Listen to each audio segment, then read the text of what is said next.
जैसा कि अस्सलाम वालेकुम। जैसा कि हम बात कर रहे थे इलेक्ट्रिक बेसिक्स के ऊपर, और हमने पार्ट वन में देखा लास्ट वीडियो के अंदर वाटर एनालॉजी के थ्रू इसको समझने की कोशिश की। अभी हम बात करेंगे इलेक्ट्रॉन कॉन्सेप्ट्स के ऊपर। इलेक्ट्रॉन जैसा कि हम सब जानते हैं उसको ई से रिप्रेजेंट किया जाता है और नेगेटिवली चार्ज होता है। एटम का ये हिस्सा नेगेटिवली चार्ज होता है।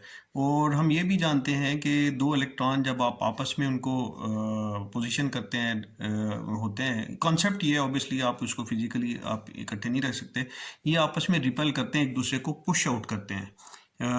ये करीब नेगेटिवली दो नेगेटिव चार्जेस इकट्ठे नहीं रह सकते, उन्होंने आपस को पुश करना होता है। ये इसी तरह से है जैसे हमने मैग्नेट को देखा हुआ है कि मैग्नेट जो नॉर्थ साइड होती है, एक साइड सेम साइड वाले, एक साइड साउथ कहलाती है, और दो मैग्नेट हम इस तरह से रख दें जिसका एक नॉर्थ में और दोनों की साइडें आपस में नॉर्थ में इकट्ठे करें, तो हमें पता है कि वो एक दूसरे को पुश करते हैं, वो इकट्ठा होने की कोशिश नहीं करते। जबकि अगर साउथ और नॉर्थ पोल्स को जो मैग्नेट के अंदर होता है उनको अगर इकट्ठे रखा जाए तो वो पुल करते हैं।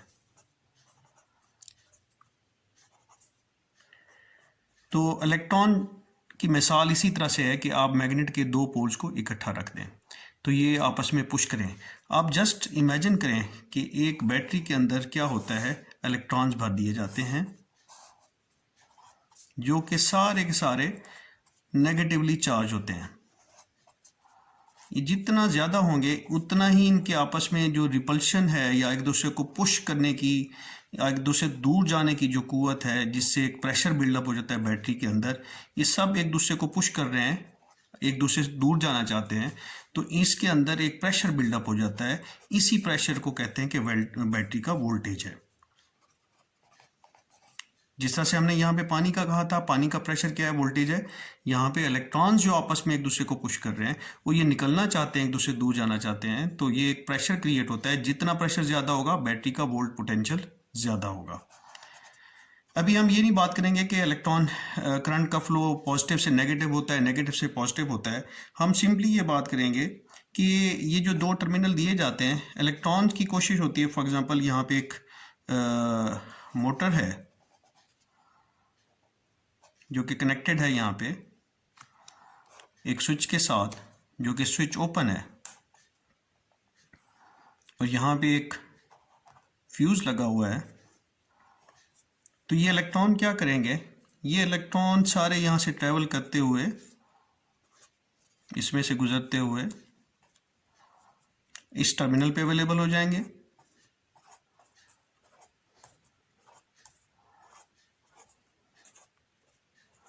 और इस टर्मिनल पे अवेलेबल हो जाएंगे, और आगे ये मूव नहीं करेंगे क्योंकि यहाँ पे सर्किट ओपन है।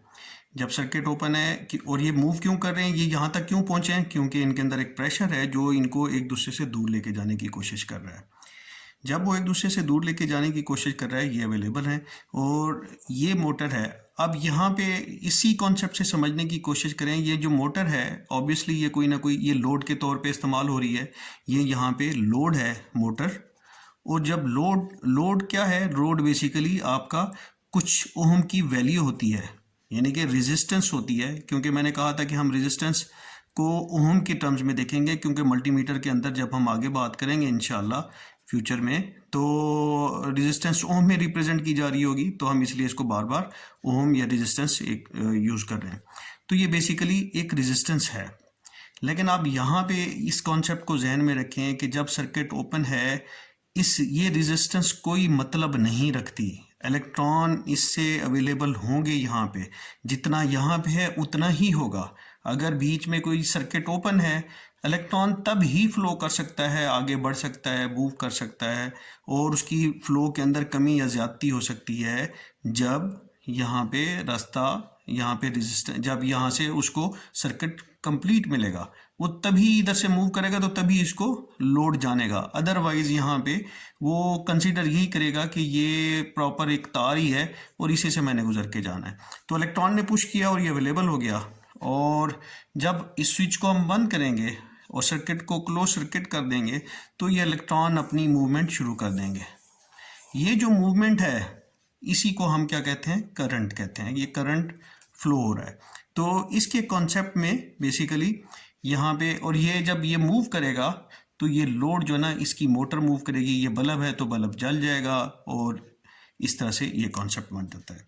तो हो क्या रहा है कि ये जो ये प्रेशर है ये पुश कर रहा है, और इसको वो पुश करके इसको फ्लो करा रहा है। जो फ्लो करने वाली चीज़ है वो करंट है, और किधर से गुजर के जा रहा है, इस रेजिस्टेंस के थ्रू। तो हम इसको कहते हैं कि जो प्रेशर है, जो वोल्टेज है, ये पुश करती है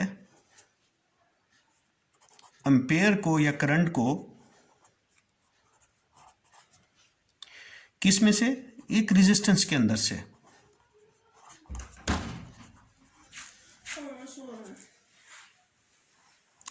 सो voltage pushes amperage through resistance.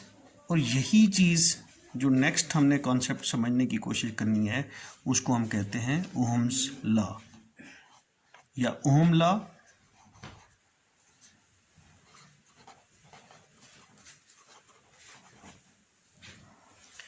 इस ओहम लॉस पे बात करेंगे, जो डिपेंडेंट है कि वोल्टेज पुश करता है एम्पेयर को या करंट को एक रेजिस्टेंस के थ्रू।